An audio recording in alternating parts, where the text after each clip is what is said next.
right, everyone. Thank you for joining us. Yeah. We're joined by Washington Spirit players Trinity Rodman and Deb Abiodun. We'll start with questions. Please address who your question is to. Jason. Deb, Trinity, thanks for joining us. Congrats on the win.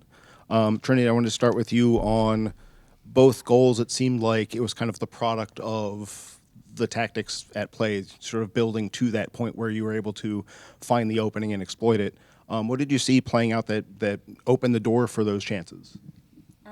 Yeah, I think it was definitely a test today, like kind of playing with the timing of progressing in the final third. Of sometimes we were going too fast, sometimes we weren't finding the pockets and slip balls fast enough. So, yeah, I think in the first half we were kind of playing with it a little bit, trying to figure out what pockets were open, who was going to play it, who was going to run. And, yeah, I thought we did a really good job. The movements from me for those two goals were, like, I feel like timed well and very last minute. And, I mean, with Lacey and Croy, they always are playing, like, no look or, like, last-minute cheeky balls. And I kind of know what to expect with that, and I just want to be in the right place at the right time. Deb, I wanted to ask you about, obviously, the way Seattle plays, it's very compact, top to bottom. There's not a lot of space to operate, but you seem to be constantly able to either win the ball or find space to progress it. What were you seeing in the central midfield spaces?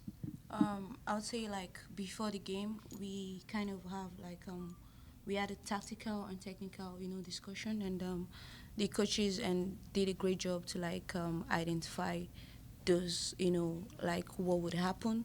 Like, they foresee the situation, and they kind of told us where to be. And with great players like my teammates, it was easy to, like, find those pockets because everyone was moving. So you just had to be there before the ball just to be able to win second balls. We'll go to Thomas.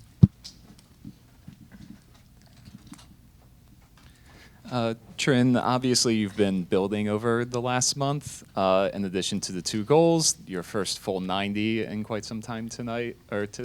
Just what did it mean to put in that kind of complete performance? Yeah, it felt good.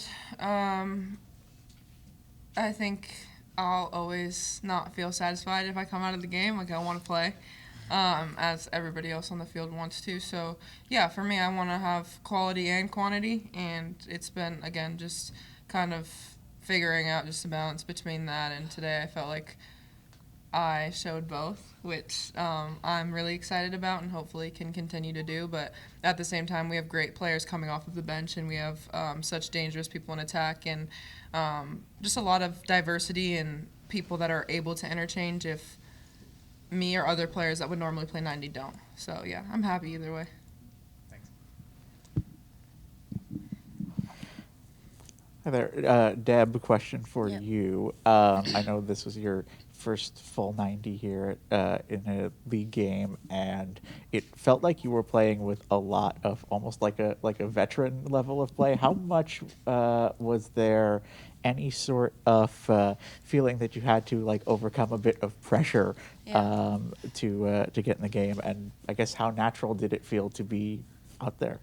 Yeah, I would say if I say I didn't feel any nervousness, I'll be lying. Like, before the game, I was, because it's home game and I really love the crowd, like the energy from the Spirit family. It's always positive. But, having some of my teammates coming up to me and, the encouragement means a lot. And seeing that a lot of people support you, like everybody's with you. And it was a great energy from the teammates. And they made me believe I could do it. And, of course, like, I play for my team. Like, it's not just about me. I'm a team player, and football is a team game.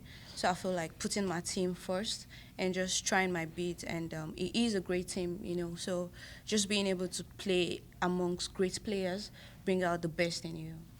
And then, Trinity, I'll give you a chance to give a teammate some flowers here. What did you think of Deb's performance? She played insane. I'm still tripping, honestly. Like, I've obviously seen it in training all the time. Like, she's such a smart player. Her decisiveness, like, you just never know where she's going to turn, where she's going to pop up, and her physicality, too, with stepping into balls. couple fouls I didn't agree with today. You were aggressive, and they were great steps. But, yeah, next game she's getting an outside shot. That's a No, lot of but- compliments coming from No, Rodman. it was so fun playing with you today. And, Thank you. Yeah, I'm very happy for you. I'm glad to be playing a legend like you, you know. Legend, shut up. Oh, my gosh. Not even close. Not even close. Maybe once I hit like 30 years old. Not 20. Oh, my gosh. Thanks, girl. Sure. Jose. Thanks for speaking with us. Congrats on the victory. How big was it to get this win at home right before you guys had to play against Kansas City, top of the table team? It was huge for us. I think the past couple games, we've had good performances, but I think we still need to work on adapting on the fly and fixing things during the match. We do our scouting before the games just based off of previous games and years prior and just coaching and stuff like that, but there have been some type of changes each time we play an opponent, and I think for us, we work hard, so we kind of make up for kind of sometimes being confused, but we definitely need to do a better job of taking initiative and fixing defensively our shape based off of like little changes that they have coming out. So I think that's definitely something we need to improve on. But yeah, not getting scored on today was great, and getting that win was a good feeling as well.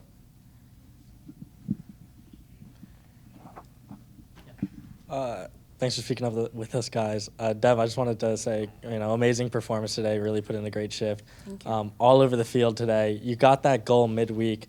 Did you see that coming soon? For the Spirit. No, especially playing from a center back. I didn't see it coming, but I just had to learn from Tara. If she could do it, I'd be like, okay, I'll do it. So I think I didn't see it coming, and to be honest, every game is a big game to me, regardless of the opponent. I kind of just seem to approach every game with all focus and just to make Spirit proud, the family, my teammates, the coaches, and I feel like it's such an exciting feeling to be amongst this great family. So, thank you. And Trinity, really building up minutes. Starting to get the goals flowing and everything. How does it feel to have the kind of support that you have? Ben was here today. He was here last week. How does it feel to have support in the stands from him, from all the fans, everything, and how does that help you build on your performances? Yeah, Lacey came up to me in the locker room and she was like, I tell Ben he needs to come to every game. You smile more, you score more. I'm like, all right. But yeah, obviously having him supporting is amazing. Being in front of the fans, I've always loved it. From my rookie year here, it's obviously grown to a much bigger family, and that's all we ever talk about in these interviews is how amazing it is playing here and how much other teams hate playing here, which is ideal. And yeah, I mean, for me, coming back from injury, it's like I have that crazy goal first game back, and then it's kind of trying to get my feet under myself and build that confidence going 1v1 and kind of finding Trin again to an extent. So yeah, that's been kind of something I've been struggling with a little bit. And yeah, the fans and my loved ones help a lot with that confidence and kind of getting me out of my head. Because even today I was getting frustrated with certain touches that were going out of bounds or certain balls that I wasn't playing well, and I could hear certain fans being like, Trin, you're fine, it's okay. And I think just that is so sweet, and I love that so much. Thank you. Hi there. Congratulations on a great game. It was fun to talk to the fans, have so much love for you guys. So many Rodman jerseys all over the place. But can you tell us a little bit about representing Spirit and playing here in D.C.? Give us a little bit of idea of what you guys like to do here in D.C. when you're off the pitch. How you'll celebrate tonight? Go for it. It's so funny. I feel like we're all kind of homebodies for the most part. We kind of just hang out in our apartments, but yeah, I think DC is always a really fun place, especially after games, especially when we have earlier games, when we have 7 o'clock. It's not ideal to go out late night when we have to go into the facility the next day. So yeah, for us, it's nice to kind of walk around the city.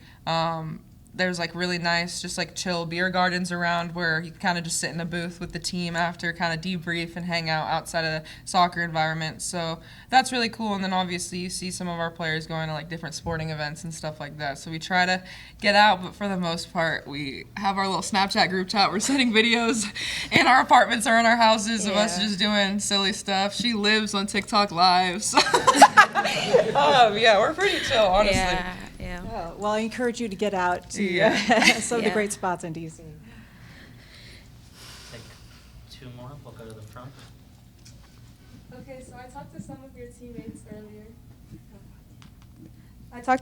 teammates earlier, and you talk about how amazing it is to play here. And if you guys could both say in 15 seconds to the students of DC why they should come out to a Spirit game. Okay. It's really fun.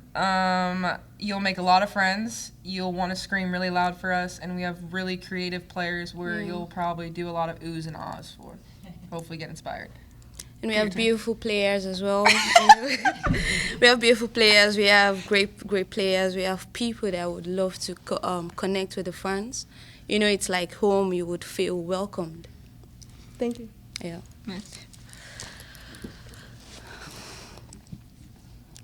Sorry, I have a nerd question. Sorry. I'm wondering, Trinity, especially on the flanks today, it seemed like a lot of what you were trying to do to sort of disorganize Seattle on both sides was to sort of catch them out. Paige mentioned that on the right side, you and her were maybe not interchangeable in the way that Kate and Gabby were. I was wondering what you were seeing play out from that angle of things. Yeah, I think the game we played on Wednesday against Vancouver, like we were able to kind of play with that positioning a lot more. Today, not so much, just because the distance from Esme was a little too far. So having Paige come in and me try to create the width, I was too far for Esme to get me the ball, and then Paige wasn't open. So again, it's just like a lot of trial and error for us. But at the same time, I think as the second half went on, we were figuring it out. She was a little bit more narrow, still creating a little bit of width so she could open up, and then I was staying wide, or I would go late and try to get it to my feet so I could turn. But yeah, I think when you progress a lot and you're getting success, teams tend to just kind of wait to see what happens. And I think, yeah, even the second goal, like I was just faced up, wasn't getting pressed, and I could kind of decide what I wanted to do. So I think that's also really cool to see, is how many ways that we progress into the final third, seeing in the second half how teams are almost scared to step out to us, I think was, just kudos to how well we were attacking today. And again, it's just going to keep figuring it out and messing with that positioning, because sometimes it does get hard for sure. Okay. Thank you both. Thank you. Thank you.